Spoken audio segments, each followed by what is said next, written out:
What if a saint could see your soul? What if a man could bear the wounds of Christ, read hearts, and appear in two places at once? For millions of Catholics around the world, Padre Pio remains one of the most extraordinary saints in modern history. But behind the miracles and mysteries was a humble priest whose life was marked by suffering, prayer, and unwavering faith. This is the untold story of Saint Padre Pio. Born Francesco Forgione on May 25, 1887, in the small village of Pietrelcina, Italy, he grew up in a poor but deeply religious family. From an early age, Francesco displayed an unusual love for God. While other children spent their days playing, he often preferred prayer and quiet reflection. As a child, he claimed to experience heavenly visions. He spoke of seeing Jesus, the Virgin Mary, and his guardian angel. Not everyone understood these experiences, but they would become a recurring part of his life. At the age of 15, Francesco entered the Capuchin Franciscan order. When he took his religious vows, he received a new name, Padre Pio. His path to holiness, however, would not be easy. Almost immediately, Padre Pio began suffering from mysterious illnesses. He frequently endured high fevers, severe pain, and periods of weakness that left doctors puzzled. Despite these challenges, he remained committed to prayer and the priesthood. Yet physical illness was only part of his struggle. Padre Pio later described intense spiritual battles. He believed the devil frequently attacked him, attempting to discourage him and pull him away from God's mission. These experiences were terrifying, but they strengthened his trust in God.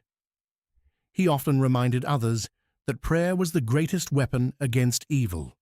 Then came the event that would make him known throughout the world. On September 20th, 1918, while praying before a crucifix, Padre Pio experienced something extraordinary. When the prayer ended, wounds appeared on his hands, feet, and side. They resembled the wounds suffered by Jesus during the crucifixion. This phenomenon became known as the Stigmata. For the next 50 years, Padre Pio carried these wounds. News spread rapidly. Pilgrims traveled from across Italy and beyond to see the priest with the wounds of Christ. Some believed immediately, others remained skeptical. Even church authorities approached the matter with caution. Investigations were conducted. Doctors examined the wounds. Questions were asked. Debates continued for years. Yet throughout the controversy, Padre Pio remained remarkably humble. He rarely spoke about the stigmata and preferred that attention be directed toward God rather than himself. As his fame grew, so did the number of people seeking his help. Thousands came to confession. Many waited hours, sometimes days, for the opportunity to speak with him. Padre Pio spent countless hours in the confessional. People often reported that he seemed to know things no one had told him. Some claimed he could recognize hidden sins before they were confessed. Others said he challenged them to be completely honest with God. His goal was never to embarrass people. He wanted them to experience God's mercy. For Padre Pio, confession was not a routine practice. It was a powerful encounter with divine forgiveness. Stories of miracles soon followed. People reported healings from serious illnesses. Others spoke of prayers being answered in remarkable ways. One of the most mysterious claims involved bilocation.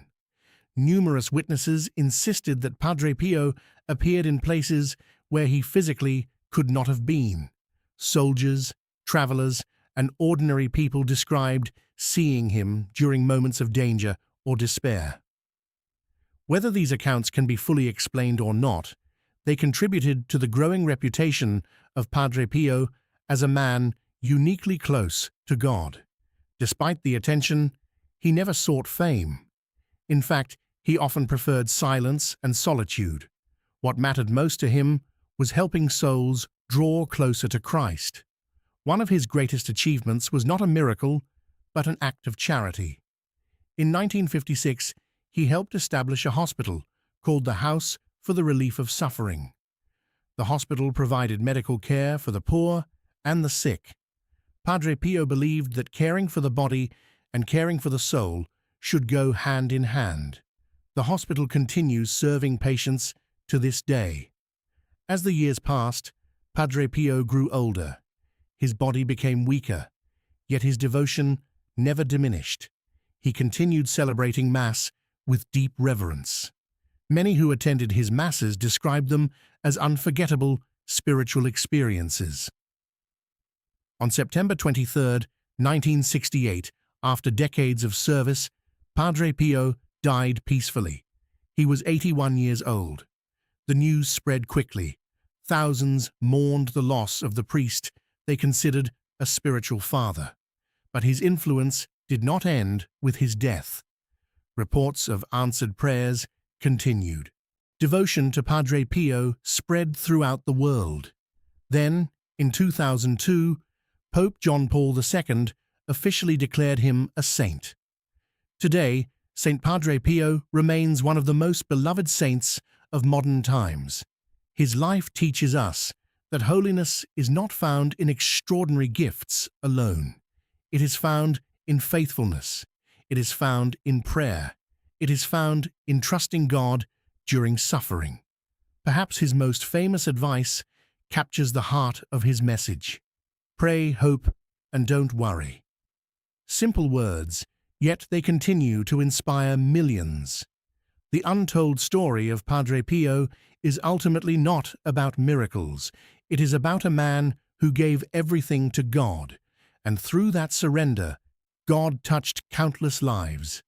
May the example of St. Padre Pio inspire us to deepen our faith, trust God's plan, and never lose hope. St. Padre Pio, pray for us.